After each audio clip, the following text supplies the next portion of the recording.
Thank you guys for coming. Now, before I get to the news of the day, I just wanted to update you on the actions of the president. Hey, shut up! Anyways, the president has made it very clear he wants to keep his country safe. In regards to North Korea and recent terrorist attacks, we are literally going to pass a legislation to allow us to increase domestic military presence. With this, we will be able to place armed forces at all airports, train stations, taxi stands, football games, literally everywhere. We're going to literally funnel money into benefits for veterans and military training, and we are going to increase military spending for domestic safety and adding more troops in Syria. So where are you taking the money from? I'll get back to you on that. But President Trump has made it very clear he knows exactly where this money is coming from. But, I mean, where is... You have to tell... Did you read the budget proposal? Wow. No!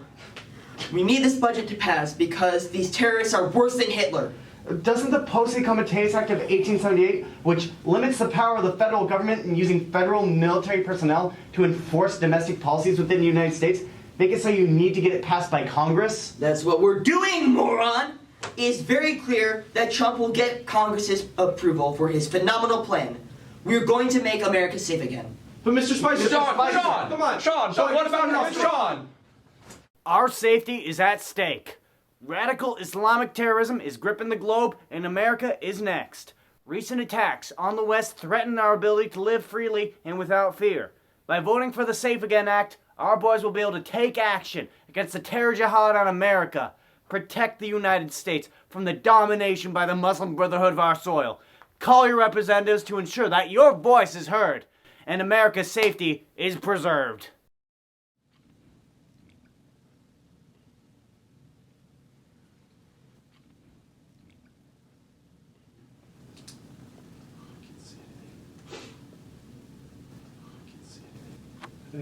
Mr. Schumer, we're live. It's preposterous. The president's plan to funnel money into our military is ridiculous. We already have the strongest military in the world. Why do we need to put more money into it? And think about where this money is coming from. He's cutting the EPA budget by 30%. 30%! We need to be putting 30% into it, not out of it. And what about our healthcare system? We need to put more money into that too. Or education? How about education? What's Betsy DeVos doing? She's doing nothing. Nothing. We need to find someone better for that job, Trump. President Trump. Sorry, I got it. President Trump. Sorry for going off topic, but education is extremely important to me. It's the job of American citizens to educate our youth. Anyways, back to Trump's bogus military plan. This increase in our armed forces serves only two purposes: to saber rattle a little bit, which just won't work, and to boost President Trump's ego. Honestly, do I have to say President Trump's ego? This more boots on the ground policy is not smart, and it's very outdated. This might have worked in the 70s, but not now. Just remember, myself and my fellow Democrats will be there when this fails. Good evening and welcome to the Everyday But Weekend Show. I'm Evan Pritchard. Tonight, we talk about a couple things, including Paul Ryan's workout plan and the hazing of newly elected Supreme Court Justice Neil Gorsuch.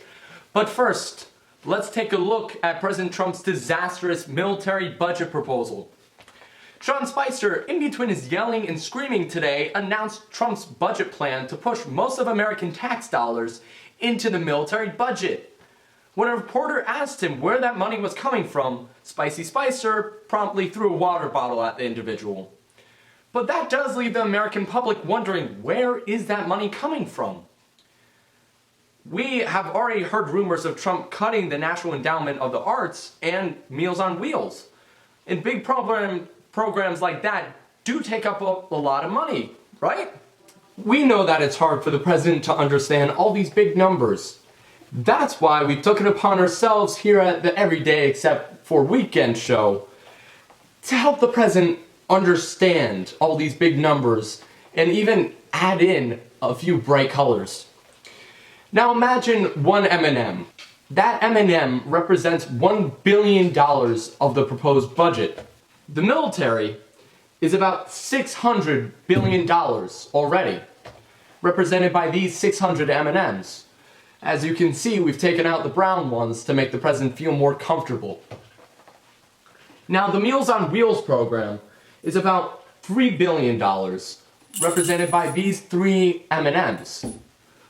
And the National Endowment for the Arts is only about $4 billion.